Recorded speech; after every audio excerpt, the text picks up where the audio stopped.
Primera carta a los Corintios, capítulo número 2, nos dice en el verso número 1: así que, hermanos, cuando fui a vosotros para anunciaros el testimonio de Dios, no fui, dice ahí este hombre, no fui con excelencia de palabras, dice ahí, ni tampoco fue con, dice aquí, con sabiduría. Y obviamente todo eso se lo expone el apóstol Pablo, haciendo alusión de que no fue con una sabiduría humana, sino más bien divina.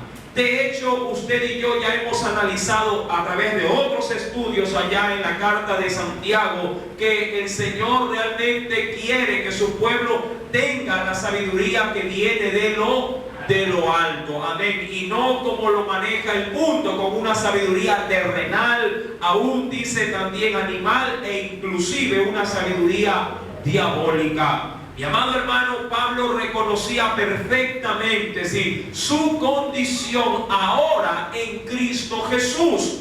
Y eso es importante porque la palabra de Dios dice que Pablo desechó todo lo que él era para ganar a Cristo. Si usted me acompaña, por favor, para poder, en este caso, respaldar el verso 1, vayamos, por favor, a la carta de Filipenses. Carta de Filipenses. ¿Lo tiene? Capítulo número 3. Filipenses, capítulo número 3. Versículo número 7 al 8. Filipenses, capítulo número 3. Verso número 7 al 8. Considere, mi amado hermano, lo que dice la palabra de nuestro Dios. ¿Ya lo tiene? Versículo número 7. Pero cuantas cosas eran para mí ganancia, las he estimado, dice ahí, como pérdida. Aún más, dice el Señor, por amor de Cristo. Verso número 8, léalo por favor. Y ciertamente, aún, eso es decir, en tiempo presente, estimo todas las cosas como pérdida por la excelencia de ¿qué conocimiento dice la Biblia? Del conocimiento de Cristo Jesús, mi Señor.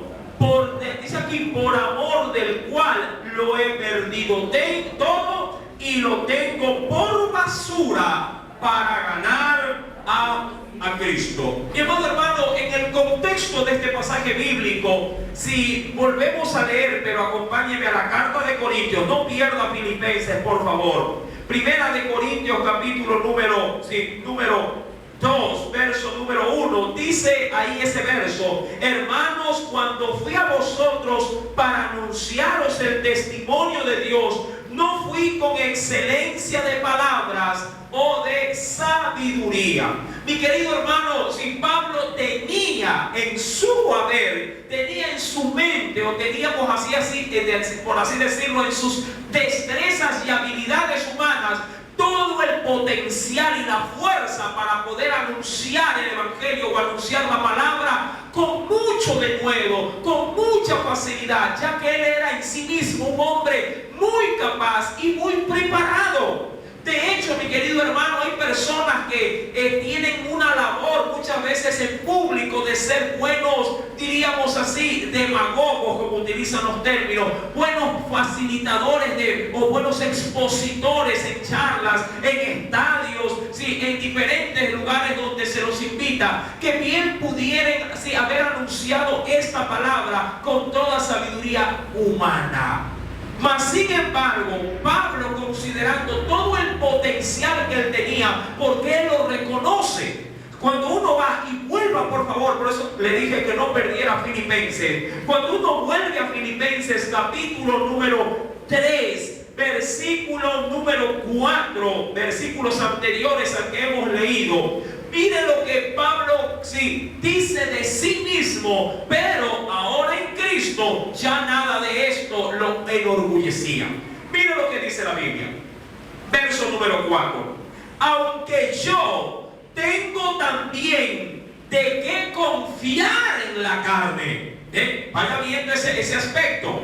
Si alguien a él de pronto, si lo quería, diríamos así, de pronto minimizar, si alguien lo quería basurear, como dicen muchos diríamos en el lenguaje común de las calles, si alguien lo quería pisotear, él decía, un momento, yo en la carne, es decir, en mi vida terrenal, he adquirido muchos logros. Verso número 4. Aunque yo tengo también de qué confiar en la carne, si alguno piensa que tiene de qué confiar en la carne, yo, dice ahí, yo más. Es decir, yo sí he realmente obtenido mucho en esta vida. Verso número 5. Y hace un detalle o una lista de qué es lo que él había logrado en su vida terrenal. Primeramente, en cuanto al pacto de Dios, dice ahí, circuncidado al 8º día. Es decir, desde mi nacimiento yo he formado parte del pueblo de Dios, porque eso representaba la circuncisión. Amén. Todo judío, para ser parte del pueblo judío, tenía que pasar por un ritual, y en ese caso el ritual era hacer la circuncisión. Diríamos en la actualidad, en el mundo religioso católico, para poder ser, diríamos, un iniciador de la fe católica, muchos niños tienen que pasar por el bautismo. Usted sabe que en la iglesia cristiana evangélica eso no se practica. Lo que se hace es presentar a nuestros niños, pero para que el compromiso no sea del niño, sino del padre, para que críe a su niño en el temor de Dios. Pero bueno, dice la Biblia, yo más, circuncidado al 8º día. ¿Qué más? Del linaje, es decir, pertenezco a una nación escogida por Dios, Israel. ¿Qué más podía él decir de sí en su carne? De la tribu de Benjamín, una de las tribus más grandes, por cierto. Verso número 5, hebreo de hebreos, es decir, pertenezco a un linaje, mi querido hermano, diría entonces un linaje escogido. Y realmente Dios escogió a Israel. No me pregunte por qué, pero la Biblia sí nos dice un porqué. No porque Israel haya sido algo grande, sino por ser el rechazo de todos los pueblos. Dios lo escogió para poder sacar de ellos un pueblo especial. Pero a eso ya le compete automáticamente la soberanía de Dios. ¿Por qué Dios escogió de todos los pueblos de la tierra a Israel? Para que por medio de esa nación naciera el Mesías. Es asunto de Dios. Amén. Así como es asunto de Dios de que tú hayas conocido a Cristo como Salvador. De pronto, ¿por qué no lo conoció tu vecino? ¿O por qué no le predican la palabra al panadero? O de pronto, qué sé yo, al que fuma todos los días marihuana en la esquina. No lo sabemos, pero amado hermano, si tú tienes el privilegio de escuchar esta palabra, o si eres cristiano, bendición, mi querido hermano, ha venido de Dios hacia tu vida. Amén. Por pura gracia. Verso número 5. En cuanto a la ley, es decir, en cuanto a la demanda de la palabra de la ley, dice ahí que él se identificaba bajo una línea. Recuerde que si en la nación judía habían tendencias religiosas. Estaban los fariseos y los saduceos. Amén. Eran tendencias religiosas de la época en los tiempos de Jesús. Y él menciona que de esas dos tendencias que marcaban a la sociedad, él pertenecía al ser un miembro de la secta llamado fariseo. Amén. Intérprete, por cierto, de la ley. Versículo número 6. En cuanto a celo, es decir, en cuanto a tener pasión por las cosas de Dios, dice aquí, perseguidor de la iglesia. Es decir, no era cualquier religioso, era un religioso de esos que si alguien se ponía en medio, yo lo aplastaba, pero para hacer cumplir la ley. Es decir, que diríamos en tiempos modernos, si habría sido Pablo un católico, hubiera sido un católico de verdad. No como muchos dicen, yo soy apostólico, católico, romano, y ni a la iglesia van. Y la Biblia la tiene de adorno, llenándose de polvo. Ahora, si usted es cristiano evangélico y dice, yo soy cristiano, sí, cristiano evangélico, pero igual no viene al culto, no lee la Biblia, no ora, es un falso cristianismo. Amén, es igual. Ahora, mire todo el currículum del apóstol Pablo. Verso número 6. En cuanto a celo perseguidor de la iglesia y en cuanto a la justicia, recuerde que todo eso él era en su carne. Amén, así lo hace ver. En cuanto, dice ahí, a la justicia que es en la ley, irreprensible. Es decir, digno de que nadie le señale con el dedo y le diga, tú eres un hombre pecador. Nadie le podía decir nada porque el hombre vivía o trataba de vivir la ley lo más rectamente posible. Ahora, tenía Pablo, por mérito propio, virtudes que podría haberlas sacado a flor de piel para con ese testimonio, sin tratar de convencer a la gente para que venga a Cristo. Por supuesto que sí. Tenía un currículum más, diría yo, que presentable, como para poder decirle a la gente, miren, yo soy un hombre entendido. Y recuerda que este hombre creció bajo los pies de la enseñanza de un gran maestro en su época, Gamaliel. Amén, que era un doctor de la ley. Y en ese entonces una eminencia en los tiempos de Jesús. Mi amado hermano, pero todo eso, y usted ya lo leyó conmigo, versos 7 y 8, y sobre todo el 8, todo eso dice Pablo que lo tuvo por basura, pero para adquirir algo mejor que todo eso. ¿A quién? A Cristo. Sí, lea por favor la parte final del verso número, del versículo número 8. Dice ahí, por amor del cual lo he perdido todo y lo tengo por basura para ganar. ¿A quién? A Cristo. Ahora, como entendemos el contexto, mi querido hermano, de este pasaje bíblico, acompáñenme nuevamente entonces a la primera carta a los Corintios.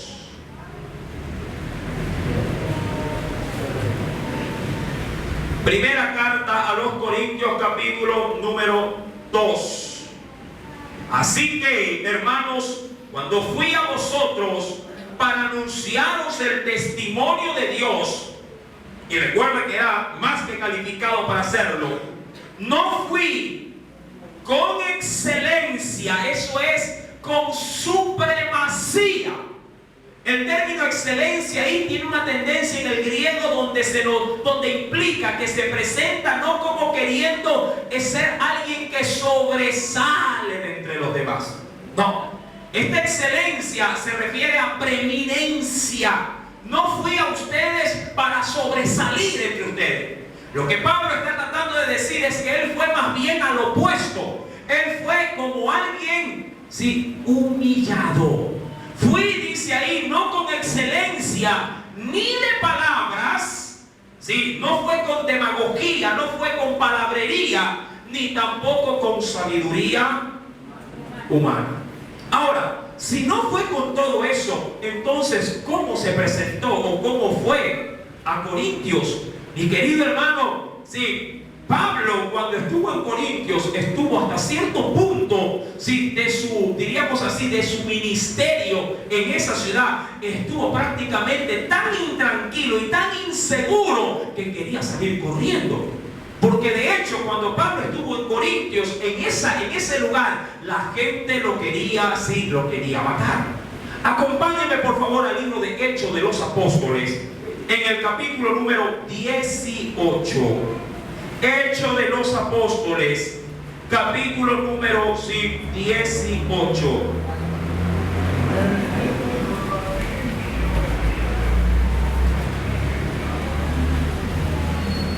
¿Ya lo tienen? Leamos por favor verso número 4 al verso 6.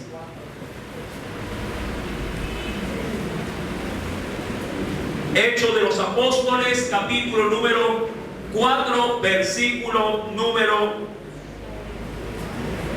al 6. Del 4 al 6. Hechos 18, versos del 4 al 6. ¿Cómo estaba Pablo en Corintio? Aquí lo menciona.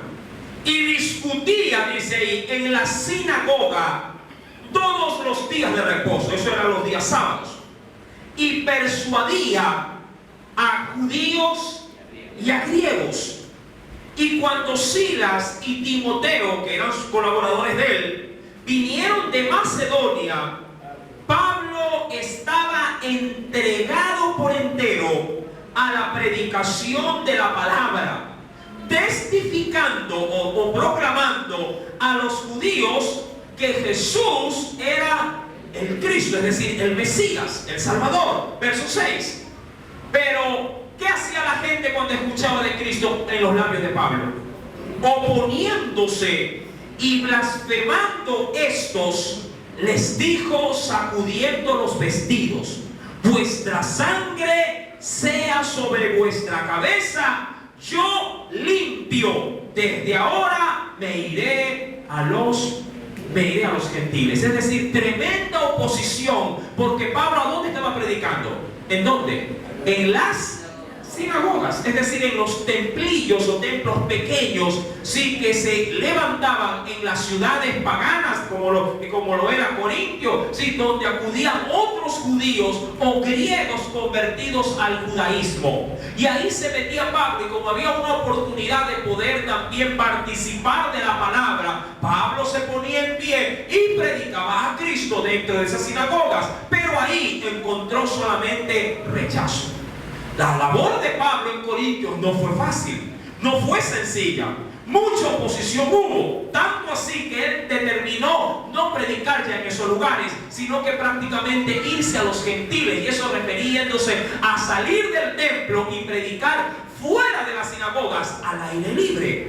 Mi amado hermano, dice la Escritura, cuando vamos a Corintios capítulo número 2, pues verso 2, pues me propuse no saber entre vosotros cosa alguna. Es decir, yo no fui a ustedes para poder empaparme algo, diríamos así, de ustedes mismos.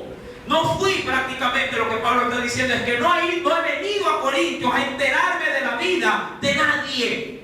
No estuve en Corintios para saber de los negocios de que se hacen aquí. No estuve en Corintios para empaparme de cómo estaban, diríamos, en la sociedad, qué filosofía había, ¿sí? O qué tipo de, diríamos así, de conocimientos ustedes tenían de la vida. No. Yo cuando fui a Corintios, dice Pablo, tuve una sola labor, un solo objetivo me movió el estar aquí. ¿Cuál era ese objetivo? Verso número 2. Dice aquí, me propuse no saber entre vosotros cosa alguna, sino, ¿qué cosa? ¿A qué se propuso en sí entonces? Sino, dice ahí, a Jesucristo y a este, hablando de Jesús, y a este Jesús, dice ahí, crucificado. Es decir, yo me propuse estar en Corintios. Recuerde cuánto tiempo pasó por Pablo en Corintios. Esto ya lo hemos visto. La lección, ya lo hemos leído desde un inicio, no de ahora, ya de enseñanzas pasadas del capítulo 1. 1 año y ¿cuántos meses? Hechos de los Apóstoles, vamos a Hechos, bendito. 18, Hechos 18, verso 11. ¿Cuánto tiempo pasó Pablo en Corintios? 1 año y 6 meses. Claro, pues ahí está. Jodí. 1 año y 6 meses. No se olvide. Amén. Por eso es que usted tiene que guardar la palabra. 1 año y ¿cuántos meses? 6 meses. 1 año y 6 meses. ¿Se detuvo en dónde? En Corintios. Amado hermano, predicar la palabra no es cosa ligera ni fugaz. Amén. Es una ardua labor que demanda de gente valiente para afrontar el desafío. Amén. No es una labor de un día y ya hermano, ya lo hice ya. Y rapidito, no, ningún rapidito. Cuando toca detenerse, cuando toca hacer un esfuerzo, cuando toca preparar, cuando toca sudar, hay que, amado hermano, hacerlo con excelencia. Amén. Porque el trabajo en la obra de Dios no es cosa sencilla ni ligera. Lo harán sencillo y ligero los ociosos, pero la gente responsable sabe que hay que pagar un precio. No quiero tirarme flores, pero para tener una gráfica aquí hay que buscar. Amén. Usted dice, qué bonita la gráfica. Sí, pero la gráfica no se me pegó en la hoja de PowerPoint. Hubo que buscar, ¿verdad que sí? Usted no sale, ¿verdad?, de su casa a tirar flores para que el dinero le caiga. Usted sale a sudar, sale a combatir, sale a luchar, sale a ganarse el pan de cada día. Y cuando ya logra traerlo a casa, se sienta satisfecho de esa tarea, ¿verdad que sí? Igual es en la obra de Dios. Es decir, de manera muy similar. Pero hay pocos que quieren sin pagar el precio para hacerlo. Recuerde esto, mi querido hermano. Pablo no tenía ningún compromiso de tomar esa responsabilidad y hacerlo. Pablo se podía dedicar de una manera más cómoda a predicar a Cristo en su propia nación. Y de hecho bien lo pudo haber realizado, pero él dijo no. Es necesario que la palabra de Dios no solamente corra entre los judíos, sino también me iré a los gentiles. Amén. Y es ahí donde se marca una gran diferencia entre los cristianos o creyentes que han tomado en sí mismo el compromiso con Dios de hacer algo digno para Él, o simplemente una labor superficial donde a la verdad nunca se podrá ver fruto. Cuando la obra de Dios se hace superficialmente, nunca habrá fruto. Pero cuando se trabaja, cuando se cimenta, cuando se hace una labor digna y responsable, fruto habrá en el nombre del Señor. Amén. Ahora, dice la Biblia en el verso número 2 del capítulo 2 de Corintios, primera de Corintios, que Pablo, si no se propuso a enterarse de las cosas en sí de Corintios, él dice que se propuso presentar ¿a quién? A Jesús, y a este Jesús lo hizo presentar ¿de qué manera? ¿Por qué? Porque por ese acto hay, mi amado hermano, o viene la salvación ¿para quién? Para el hombre. Es solamente a través del sacrificio de Jesús en la cruz que el hombre obtiene redención y, es decir, perdón eterno. Ahora recuerden que yo siempre lo estoy remarcando en todas las enseñanzas. Esto Pablo lo está realzando porque en la iglesia de Corintios había disensión, división, porque dentro de la iglesia unos eran de Pablo y otros de Cristo. 4 bandos, y esto de los que se sabía. Amén. Unos decían ser de Pablo, otros de Cristo, otros de Apolo, otros de Cefas, o lo que era igual de Pedro. Pero nadie en sí era en sí mismo, o toda la iglesia era en sí mismo en tener una misma fe, una misma unidad. Toda la iglesia no le pertenece a ningún hombre, toda la iglesia le pertenece al Cordero inmolado, al que pagó con su vida en esa cruz. Amén. Y Pablo se propuso presentar, como lo dice ahí, a Jesús y a Jesús en la cruz. Ahora bien, dice el Señor en el versículo número 3 que cuando lo hizo en Corintios, lo hizo, mi amado hermano, y aquí lo demuestra bajo una, diría, pesada situación. ¿Por qué dice esto? Sí, mi querido hermano, o lo afirmo yo, por lo que dice en el verso 3. Y estuve entre vosotros. ¿Cómo estuvo ahí? Y esto es importante, mi querido hermano, porque esto nos hace reconocer que no siempre estamos fuertes, o que siempre ha estado fuerte en su vida cristiana. No, mi amado hermano. Si algo el creyente experimenta en su vida, son tiempos de fortaleza y tiempos de debilidad. Amén. Y eso, mi amado hermano, lo pasa todo creyente que está, diríamos, enlazado con su Señor. Un creyente sin compromiso pasa una vida light en las filas del Evangelio. Nunca tiene inconveniente porque pasa una vida relajada, pero porque no hay compromiso. porque no hay realmente un involucramiento. Pero desde el día que usted decida subirse en el caballo del evangelio y meterse a la guerra, usted me dirá qué tal le va. Y son pocos los que deciden hacerlo. Hay quienes dicen: vaya usted, súbase usted, vaya nomás, sí, yo voy a hablar por usted, vaya. Y se quedan tranquilos. Déjeme a mí con mi televisor, mi candil, que aquí lo voy a pasar bonito. Mi amado hermano, el Señor no nos llamó a vivir una vida relajada. El Señor nos llamó a vivir como soldados de Cristo. Y un soldado no le huye a la batalla. Se mete en la batalla sabiendo de que su vida, ¿qué pasa en batalla? Su vida está en peligro. Puede ser que usted tire y mate a su enemigo, pero a veces puede ser que el enemigo le tire algo y lo hiera a usted y hasta lo mate. Pero para el creyente el morir es ganancia. Amén. Mi querido hermano, esto no se trata de venir al culto, alabar al Señor, cantar, dar ofrenda, saltar, sentarse, escuchar una predicación y decir: ya está, cumplí, y se fue. No, no. Esto es mucho más. Si usted me dice a mí, la vida de culto aquí, lo que se hace aquí, podría significar tan solamente un 5, máximo un 10% de lo que realmente deberíamos de manifestar como hijos de Dios. Esto aquí solamente es una gasolinería.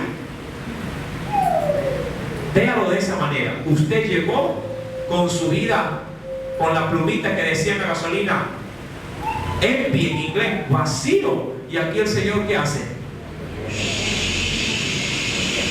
Lo tanqueo, sí, a full, por favor. Le llena el tanque. Está lleno, gracias. Y le dice: y siga. Amén. Mucha gente tanquea, se va a su casa y no recorre, ahí se queda. Es para que no se le vaya la gasolina.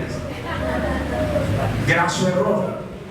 Un creyente tiene que gastar, tiene que dar de gracia lo que de gracia Dios le puso en su vida.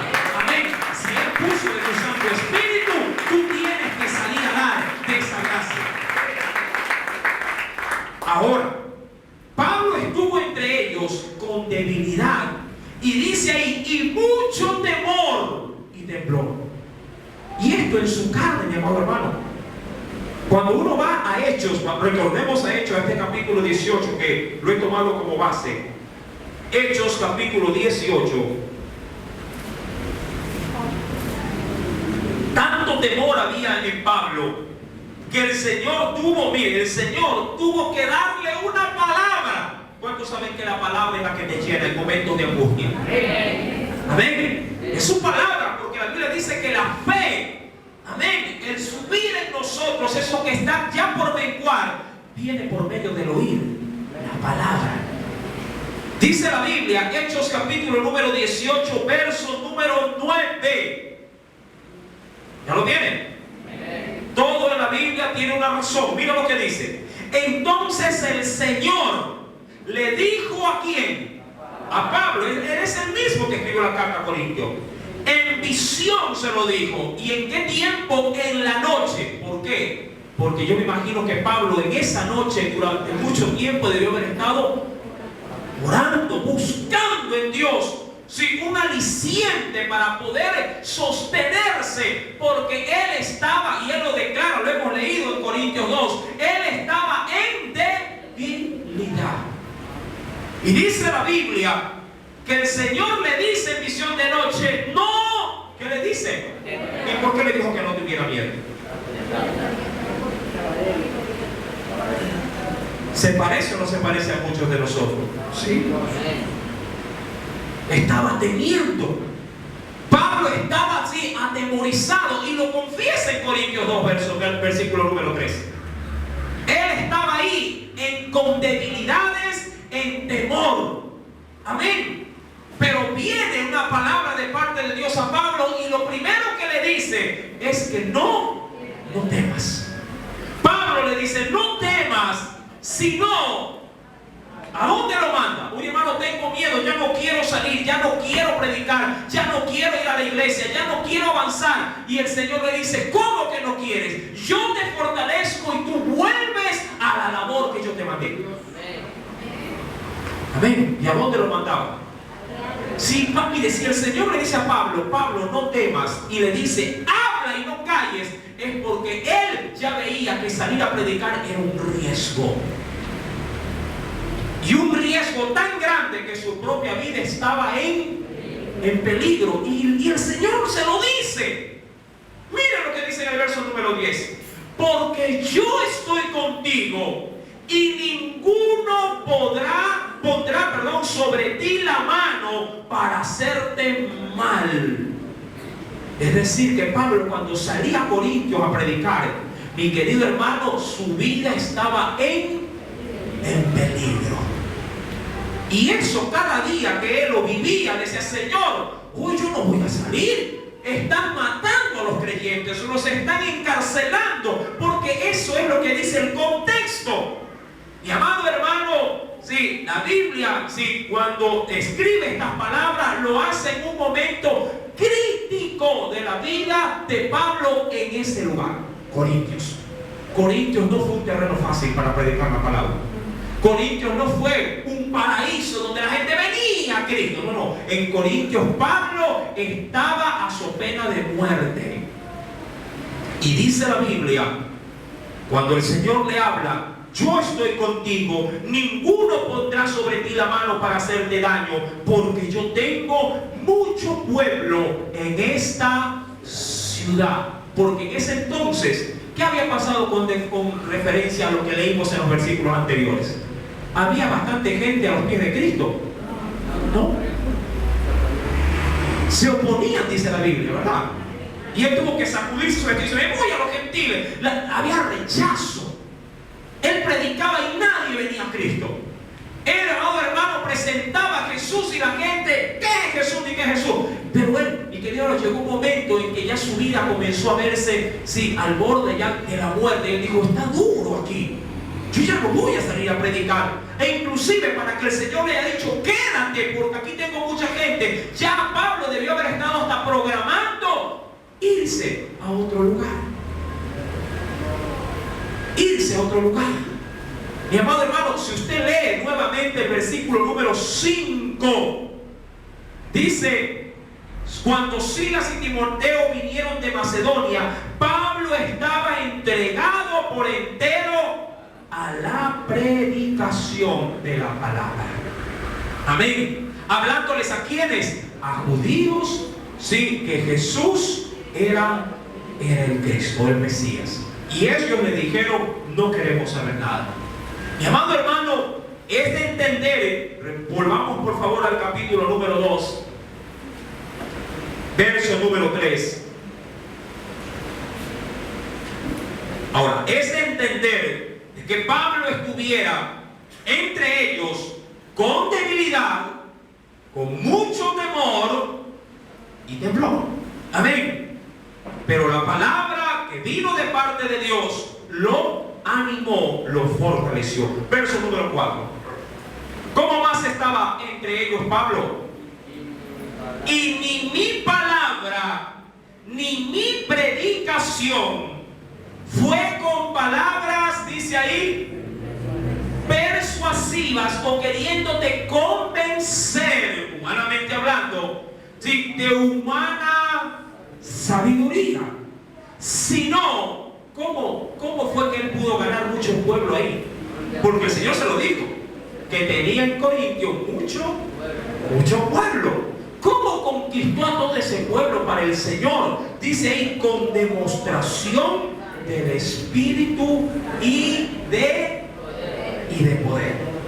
Mi amado hermano, ¿en qué consistía esa demostración del Espíritu y del poder? Vayamos a la Escritura, mi querido hermano, sí, y veamos primeramente Proverbios, capítulo número 3, verso 7. No se quede solo con la diapositiva, compruébelo en la Biblia.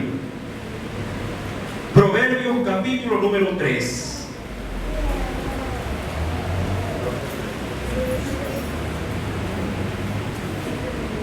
¿Ya lo tienen? Verso número 5 al 8. De ahí rescato el verso 7 solamente, pero va del verso 5 al verso número 8. ¿Ya lo tienen? Ese texto, si esa porción tiene un verbo muy hermoso. Dice, fíate, no que afiar, no, sino más bien abandónate. Amén, buscándole un sinónimo. Fíate o confía o abandónate, verso número 5 del capítulo 3 de Proverbios. Sí, abandónate en Jehová, es lo que está tratando de decir, de todo tu corazón, y no te apoyes en tu propia prudencia. Recuerda lo que Pablo, no pierdas por favor, no pierdas Proverbios, avanza Corintios y recuerda lo que dice el verso número 4, que él estuvo ahí, verso 3 y 4, que él estuvo ahí en debilidad, en temor y temblor, y tampoco estando ahí dice que él no fue ni con palabras persuasivas de humana sabiduría. ¿Qué es lo que dice Proverbios capítulo 3, verso número 5? ¿Sí? No te apoyes en tu propia prudencia. Mi amado hermano, cuando la cosa se pone dura a la hora de querer ejercer la labor que Dios nos ha encomendado, no pongas estrategias humanas, porque las espirituales o las divinas te están fallando.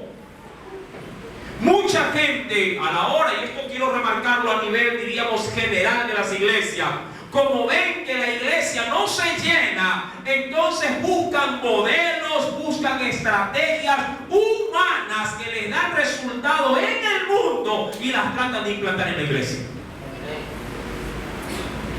Hermano, que mejor hagamos como de pronto lo dice tal libro, hagamos como lo dice tal autor, hagamos como lo hizo tal pastor en tal lugar, que eso nos va a resultar. Y como ven por medio, diríamos así, de la televisión, que las iglesias están abarrotadas, dicen, sí, ese modelo yo quiero porque quiero que mi iglesia esté con esa cantidad. Mi amado hermano, y se desdibuja lo que el Señor quiere pintar. Mi querido hermano, usted debe de entender que la obra de Dios tiene un gestor, Dios. Y es Él el que debe de dar las pautas de cómo debe de trabajar cada iglesia y aún de cómo debe de trabajar en esa iglesia cada creyente. Amén. Porque recuerde que todos en Cristo somos un solo cuerpo y la cabeza es uno, solo Cristo. Amén. Y la Escritura nos dice en el versículo número 5 de este libro precioso de Proverbios: fíate, abandónate o confía en Jehová de todo tu corazón y no te apoyes en tu propia prudencia. Y este texto, mi amado hermano, tiene una riqueza muy grande, porque esto no solamente se lo aplica a la parte eclesial, también se lo aplica aún en el área también familiar. Mi querido hermano, ¿cuántas veces con tu molde, con tu modelo has querido cambiar a tu marido, has querido cambiar a tu mujer, has querido cambiar a tus hijos, has querido cambiar cómo se conduce tu familia, tu casa, pero hasta la presente fecha no te da resultados? Yo he escuchado a muchas mujeres que comentan entre ellas, o muchas veces en un mal concepto, dicen para sus hogares: cuando venga o cuando yo le dé a este hombre un hijo, ahí lo voy a tener a mis pies. Y la fórmula no le funciona.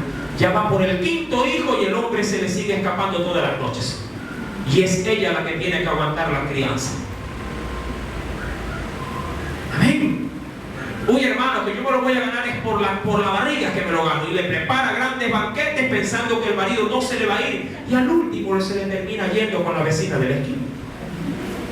Y la fórmula no le funciona. Pero ¿por qué pasa esto en los hogares? ¿Por qué fracasan los hogares? ¿Por qué fracasan los matrimonios? Porque no confían en Dios con todo su corazón, sino que tratan de poner sus propios razonamientos. Cogen diríamos así, el consejo de la comadre, cogen el consejo de la vecina, cogen el consejo de la pariente y lo tratan de aplicar, y oh sorpresa, se dan cuenta que todos los consejos no sirvieron para nada, ni a sus mismos consejeros viven una vida desbaratada y quieren poner orden en hogares diferentes a los de ellos. Mi amado hermano, mejor pon tu matrimonio en las manos de Dios, porque Él sí sabe dar la felicidad que tú tanto buscas y no la encuentras. Pero ¿cuándo lo hace el Señor? Cuando confías en Él de todo tu corazón y no te apoyas en tu propia prudencia. Dice adicionalmente, porque quiero llegar al verso 7, reconócelo ya dice en cuántos caminos. En todos. Y cuando habla de en todos, habla, mi amado hermano, en todas las facetas de tu vida. Tú debes de reconocer a Dios como esposo, debes de reconocerlo a Dios como padre, debes de reconocer a Dios como hijo, debes de reconocerlo a Dios como empleado, debes de reconocer al Señor como cristiano, como todo. Amén. Debes de reconocerlo, dice ahí, en todos tus caminos. Y dice el Señor, y Él, no tú, Él, ¿qué hará con nuestros caminos? Él enderezará tus veredas. ¿Por qué dice esto la palabra? Porque el Señor sabe que sin Él nuestro caminar es chueco. ¿Verdad que sí? Es chueco. Cuando uno trata de conducirse a su propio razonamiento, todo sale torcido. Es que yo pensaba, ese es el problema, que pensamos. Mi amado hermano, mejor pongamos los pensamientos de Dios en nuestra cabeza y Él se encargará de sacarlo torcido, o diríamos, o de torcerlo torcido para enderezarlo. Yo suelo tener una frase: Dios hace líneas rectas con varas torcidas. Amén. Pero en las manos de Dios, ojo, en las manos de Dios, Él hace las líneas rectas con esa vara que está torcida. Pero en las manos de Él, si tú te aflojas de la mano de Dios y tratas de aplicar tu propia línea, tu línea seguirá saliendo torcida. Verso número 7. No seas sabio en tu propia opinión. Teme a Jehová y apártate del mal, porque será medicina a tu cuerpo y refrigerio para tus huesos. Ya no quieres, ahí sí te puedo decir, como dice esta secta, ¿quieres parar de sufrir? Si quieres será, no me preguntes, solo hice la referencia. Mi amado hermano, no seas sabio en tu propia opinión, teme a Jehová y apártate del mal. Y ahí el Señor parará tu sufrimiento. O por lo menos míralo de esta manera: si sufrirás, pero ya no por tu causa, sufrirás por la causa del Señor. Amén. Eso es otra cosa, porque recuerde que parar de sufrir no existe.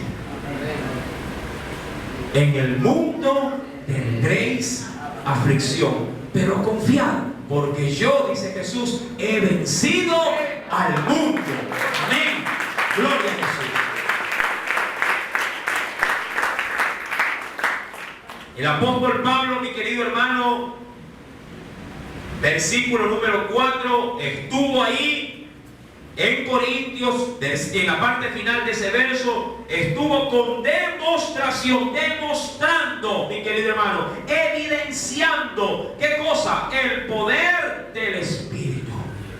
Amén. En espíritu y de poder, es decir, y no cualquier espíritu, sino el Espíritu que viene de lo alto, y ese es el Espíritu Santo. Verso número 4, verso 5 ahora. ¿Para qué lo hizo? Tuvo una razón: para que vuestra fe o vuestra creencia no esté fundada o no esté cimentada ni en Apolos, ni en Cefas, ni en Pablo, sino en ¿quién? En Cristo. Para que vuestra fe no esté fundada en la sabiduría de los hombres. ¿Qué pasa cuando la fe nuestra está depositada en un, diríamos así, en un ministerio, en una iglesia, en un hombre? Mi amado hermano, tiene gravísimas consecuencias. Mi querido hermano, mucha gente no se abandona en las manos del Espíritu Santo. Y yo he tenido una gráfica muy afín a esto. A mucha gente le gusta caminar influenciado con dos, diríamos así, fuerzas. O queriéndolo expresar de una mejor manera, muchos creyentes tratan de ser inducidos, sí, por dos corrientes: la del Espíritu y la que no es del Espíritu, como para darle un término muy general. Sí, muchos creyentes tratan de que su vida sea conducida por el Espíritu y por lo que no es el Espíritu. Cuando están, diríamos, fervorosos, quieren que su vida sea guiada por el Espíritu Santo. Pero cuando están en debilidades, está en problemas, está en crisis, tratan de buscar en los hombres o en sus propios pensamientos. Y ahora sí voy a hacer esto porque esto le funcionó a fulano, esto le está dando resultado a sutano. Y se desdibuja el plan de Dios en nuestra vida. Pablo, mi querido hermano, él se presentó como una persona mengua. Como lo dijo Juan el Bautista, es necesario que yo mengue para que Cristo crezca. Mi querido hermano, tú necesitas que Cristo cada día crezca en tu vida, para que el poder y el Espíritu Santo se manifieste constantemente y mucho más en los momentos de dificultad. Quiero por favor que me acompañes a un texto bíblico. Sí. En el libro de los Proverbios, en el capítulo número 2, Proverbios, capítulo número, aunque este creo que ya lo leímos, ¿verdad? ¿No? ¿Sí? ¿No? El 3 fue lo que le leímos, ¿sí? Proverbios capítulo 2.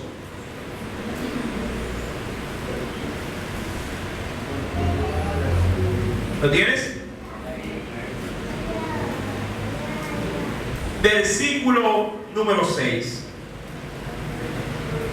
en adelante. ¿Ya lo encontró? Porque Jehová, y mira el asunto aquí, Él es el que lo concede, da la sabiduría. ¿Quién da la sabiduría, mi querido hermano? Ojo, sabiduría, y vuelvo y repito, para todas las áreas de nuestra vida. Vienen exclusivamente de parte de Dios. Y recuerda que esta sabiduría no es la sabiduría o el conocimiento de los hombres, sino aquella que desciende de lo alto. Porque si dice el verso 6, Jehová da la sabiduría y de su boca. Ahora, ¿dónde encuentro la sabiduría de Dios? ¿En dónde? ¿Dónde la encuentro? No la venden en la tienda, no la consiguen en la farmacia, no la encuentran en el supermercado. Si esta sabiduría, dice el versículo número 6, si viene ¿de dónde? De su boca viene el conocimiento y la inteligencia. ¿A dónde debe de acudir un creyente confundido, o falto de fe, o con poco ánimo, o cuando las pilas están ya casi por extinguir? A su palabra, a su presencia. De ahí viene el poder y de ahí viene la fortaleza del Espíritu. Mi amado hermano, versículo número 6. Porque Jehová da la sabiduría y de su boca viene el conocimiento y la inteligencia. Verso 7. Él provee. Póngale asunto. Mucha gente siempre anda buscando provisión, pero solo material. Señor, provéeme de un empleo, provéeme de los recursos necesarios, provéeme de esto, provéeme de aquello. ¿Y qué hay, amado hermano? Sí, ¿de qué te sirve, digo yo, el dinero si no tienes la sabiduría para saber administrarlo? ¿Ah? ¿De qué te sirve que el Señor te provea de salud si cuando ya estás sano sigues haciendo con tu cuerpo lo que te viene en gana? Amén. ¿De qué te servirá que el Señor te cambie el televisor viejo por uno nuevo si cuando lo tienes le das un mal uso? ¿Sí me estás entendiendo? Amado hermano, pero si hay sabiduría, así sea $1, 1 centavo, serás un buen administrador, y eso, mi querido hermano, te alcanzará para todas las cosas que tú necesitas. Mi querido hermano, dice la Escritura, verso número 7, Él provee de sana sabiduría. ¿A quiénes? A los rectos. Es escudo a los que caminan rectamente. Es el que guarda las veredas, ¿sí?, del juicio, y preserva el camino ¿de quiénes? De sus santos. Mis santos hermanos, cuando avanzamos para concluir en la primera carta a los Corintios, capítulo número 2, verso número 5, dice el Señor: para que vuestra fe no esté fundada en la sabiduría de ¿quiénes? De los hombres, sino en el poder de Dios. Pero hay un problema. Todo el mundo quiere sabiduría. ¿Cuántos quieren sabiduría? Cuando leímos Proverbios capítulo 2, ya en el verso 7 en adelante, la Biblia dice que esa sabiduría el Señor se la otorga a los rectos, ¿sí?, a los que caminan en rectitud, es decir, en obediencia. Mis santos hermanos, y como le mencioné, hay un problema. Toda la iglesia quiere sabiduría, pero no toda la iglesia está, diríamos así, está apta para que la sabiduría sea otorgada. Y eso es lo que vamos, mi querido hermano, a tratar el próximo día jueves. ¿Qué hacer para que la sabiduría pueda, sí, diríamos así, obrar en nuestras vidas de una manera, sí, esplendorosa, con todo esplendor, sí, pero que no haya impedimento en nosotros? ¿Cómo estar aptos para que la sabiduría pueda operar en nosotros? Lo trataremos el próximo día jueves, porque la Biblia, y quiero simplemente dejarle, sí, el bocadito en sus corazones, dice el verso 6: sin embargo, hablamos sabiduría entre los que han alcanzado, ¿qué cosa? ¿Un inmaduro podrá ser sabio? ¿Un débil podrá administrar bien esta sabiduría? Esto lo trataremos el próximo día jueves con la ayuda del Espíritu Santo. Si el Señor ha hablado a tu vida, dale un fuerte aplauso a ese Dios de gracia y misericordia. Aleluya. Oremos.